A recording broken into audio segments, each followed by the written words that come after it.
Cüne, şahane, sarver, sarver, sarver. 7 böyle 24 saat sarver. Döner cici, pilav cici, ciğer cici, börek cici, köfte cici, kokoreç cici, kebap cici, ketçapsına, an cici, tantunici.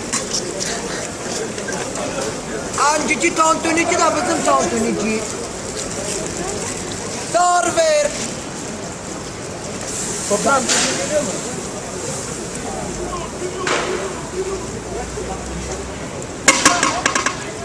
Lokma burada, lokma. Tok burada, damak burada.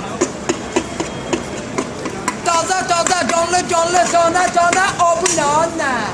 Çıtır çıtır yağa batır, mideye atır, evine götür, tantuni ayran. Gerisi yalan. Şirin evler meydan, babalar tantuni ayran, analar da bulgurcuya. Baba olmayan da gelmez, sarbe. Evet, usta 2 tane daha geliyor. Barışık yanlışla barışık oluyor.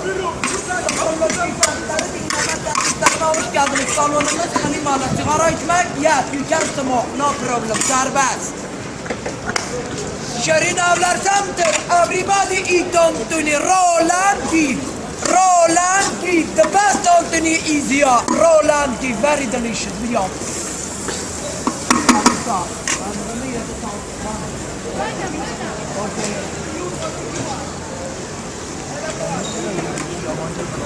Benim niye yabancılar anlıyor? Bizimkiler anlamıyor. Demek ki biz ya bizimkiler Darbe! Tantuni ayran! Gerisi yalan. Ağlıyor orada. Nobeli de orada. Kur'an'ı burada. Tok burada, nobel burada. Sarfe. 7 belli 24 saat sarf.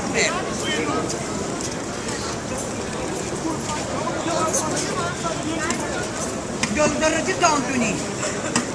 Parfüm cici. Parfüm cici. En cici tantunici. Aa çarpın hesabı 5 liralık da parfüm. Şu an harbi parfüm.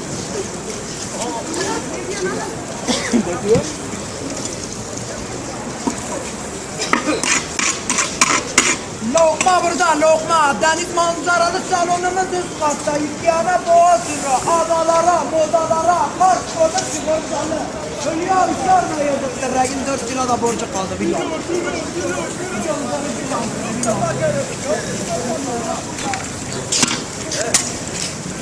Ya onu oraya bayılma ya. Ben bizim